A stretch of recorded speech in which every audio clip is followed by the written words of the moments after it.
किती वेळ झाला, किती वेळ झाला उभी आहेस तू, किती वेळ झाला? हां, काही काही घरात कामधंदे आहेत की नाही आहेत तुले? काय त्या दारात उभं राहा लागतं तुला फक्त? हां, आता ती भाऊ भाऊ येऊन राहिले म्हणून काय आरतीचं ताट घेऊन काय बाहेरच उभी राहतं काय? म्हणजे घरातले लोक पैसे मारायचा विचार आहे का ती आज? आई आई स्वयंपाक झाला, आई स्वयंपाक झाला आणि बस स्वयंपाक झाला, फक्त भांडे राहिले धुवायचे. म्हणून दादाचा फोन आला होता, अर्ध्या तासात पोहोचतो म्हणे, म्हणून वाट पाहत होती त्याची. कसं म्हणजे वहिनी पण आहे ना सोबत, म्हणून म्हटलं जसं बाहेर उभी होती मी. हां, ती वहिनी आहे काय? ती वहिनीचं काय काम आहे? त्या वहिनीचं काय काम आहे? राखीसाठी भाऊ येत असते काय? भाऊ भाऊजी दोघं येत असतात. हे तर मी पहिल्यांदाच पाहिलं की राखीसाठी भाऊ भाऊजी दोघं जोड्याने येऊन राहिले. काहून त्या भाऊजीला त्या भावाला एकटं वाटत नाही काय असं वाटते तिले ननद कान भरून दे म्हणून भावाचे? हां आई तसं नाही, आई तसं काहीच नाही आहे. मीच म्हटलं वहिनीला तुम्ही पण या म्हणून. आता दादा एकट्या गाडीत येत होता नाही, मग काय तेवढंच पेट्रोल लागते नाही म्हटलं. वहिनीला म्हटलं बरेच दिवस झाले तुम्ही आल्या नाही तर येऊन जा म्हटलं तुम्ही. काय होते आई आल्या तर, ननदचं घर आहे, या वाटेन त्यांना पण कोण आहे माझ्याशिवाय? एकच ननद आहे मी त्यांना. बरं आहे, बरं आहे, चालू द्या, चांगलं चालू द्या. अगं तशी घरात चालतेस काय म्हणा, धर्मशाळाच उघडली हो, कोणी या आणि खाऊन जा. म्हणजे काय किराणा किती लागते, काय लागते? हां, एक माणूस वाढला तर किती किती किती खर्च लागते? नाही नाही नाही, बोला ना ते पुढं गणगत बोला.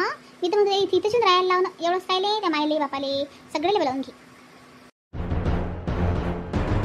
आपलं पोरगंच आपल्याकडून नाही आहे तर सुनीकडून काय अपेक्षा करणार आहे? बापरे, खरंच आईचा ना स्वभाव विचित्रच आहे, पण विचित्रच स्वभाव आहे आईचा. कधी बदलीन काय माहीत. आता माझी भाऊजी येते काय कधी? आता माझा भाऊ येऊन राहिला होता तर म्हटलं या वहिनी, त्या मला म्हणे की सोनूताई म्हणत पण नाही म्हणे तुम्ही. मला माहीत आहे ना की काय म्हणू, इकडं असं आहे मग. म्हणून मी त्यांना कधीच कोणाला म्हणत नाही माझ्या घरी या. इकडे यांची म्हणजे कुणकुण चालू होती माझ्या मागं, मग मी म्हणतच नाही. पण त्यांनी या वाटते ननदच्या घरी काय अधिकार नाही आहे का त्यांचा माझ्यावर काहीच? मी काय विकली का मी आणले? माझ्या माहेरचं कोणी पाहिजेच नाही आणले. हां, आता बोललं तर म्हणते की असं तसं. काय बापा, खरंच निवड पिकच पडला बाबा माझा जीव तर. अरे दादा आला वाटते, दादा आला. गाडीचा हॉर्न वाजला ना आता, बहुतेक आला.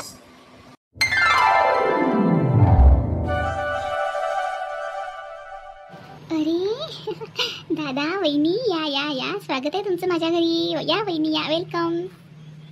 सोनूताई कशा आहे तुम्ही? हां, बरं आहे ना? तब्येत वगैरे कशी आहे तुमची? कशी दिसते वहिनी? हां, फर्स्ट क्लास तब्येत आहे माझी. चला बसा. हां, चहा ठेवते मी. काय करू? चहा करू, कॉफी करू का दूध करू? दादा काय घेतो रे? काय थंड करू? अरे काही नाही, चहा ठेव बा, चहा ठेव. कुठे गेले बापू आणि तुझे सासूबाई? अरे तुझे बापू आहेत की नाही, म्हणजे आता दुकानात गेले ते आणि येतच असतं. ते म्हणत मला की दादा आला की मला फोन कर म्हणे, दुकान बंद करून येतच म्हणे मी. आणि सासूबाई आहेत ना आतमध्ये आराम करून राहिल्या त्या. चला ना वहिनी, चलता का माझ्यासोबत किचनमध्ये? असं हां, बरं ठीक आहे ना. बापूला फोन करून देतो, मीच करतो बापूला फोन, आलो म्हणून. हो चला ताई, मी येते तुमच्यासोबत किचनमध्ये. चला. दादा तू एकटा खूप बोर होशील रे, तिथं न्यूजपेपर पण आहे. तुला लागला कधी तर बघ ना न्यूजपेपर, पहा मग. अरे नाही आहे ना, मोबाईल आहे ना माझ्याजवळ. मोबाईल असल्यावर न्यूजपेपरचं काय काम आहे? अरे हो, मोबाईल आहे नाही, बरं मोबाईलच पाय मग. चला वहिनी.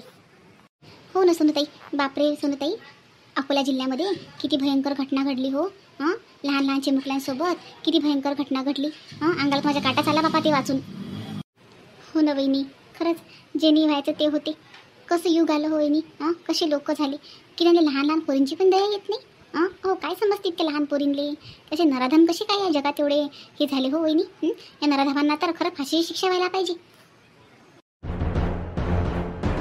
बरोबर बोलल्या तुम्ही सोनताई, अगदी माझ्या मनातलं बोलल्या तुम्ही. खरंच यांना खरंच फाशीची शिक्षा पाहिजे. आपल्या भारत देशात दुसऱ्याची पोरगी म्हणजे आपली पोरगी मानली जाते, आणि हे नराधम आपल्या भारत देशाचं नाव खराब करून राहिली. खरं आहे वहिनी, खरंच असं ऐकलं ना तर वाटते आपल्या देशामध्ये खरंच स्त्रिया सुरक्षित आहेत का हो वहिनी? त्या स्त्रियांना एकटं बाहेर पडताच येत नाही. हो ना सोनताई, खरंच आहे आपल्या देशात बाया सुरक्षित नाहीच आहेत सोनताई, नाहीच आहेत. एकटी बाई पाहिली की हे असे कुत्रे मागं येतात. आणि तुम्ही सर्वजण आमच्या व्हिडिओला नक्की लाईक करा, शेअर करा, कमेंट्स करा आणि आमच्या चॅनलला सबस्क्राईब करा आणि व्हिडिओ पूर्ण पहा. आणि हो, या व्हिडिओचा म्हणजे पुढचा भाग उद्याला पाहायला विसरू नका. आणि आमचे 2 चॅनल आहे, एक हे मराठी कार्टून हब आणि दुसरं वावा कॉमेडी कार्टून. त्या दोन्ही चॅनलला सबस्क्राईब करा. त्या दोन्ही चॅनलला सबस्क्राईब करा तरच तुम्हाला आमच्या स्टोऱ्या समजतील. तर चला मग उद्या भेटू याच व्हिडिओच्या दुसऱ्या भागात. हो माझ्या बहिणींनो, तुम्हाला गोकुळाष्टमीच्या खूप शुभेच्छा. चॅनलला नक्की सबस्क्राईब करा आणि व्हिडिओला लाईक करा, कमेंट्स करा आणि शेअर करा.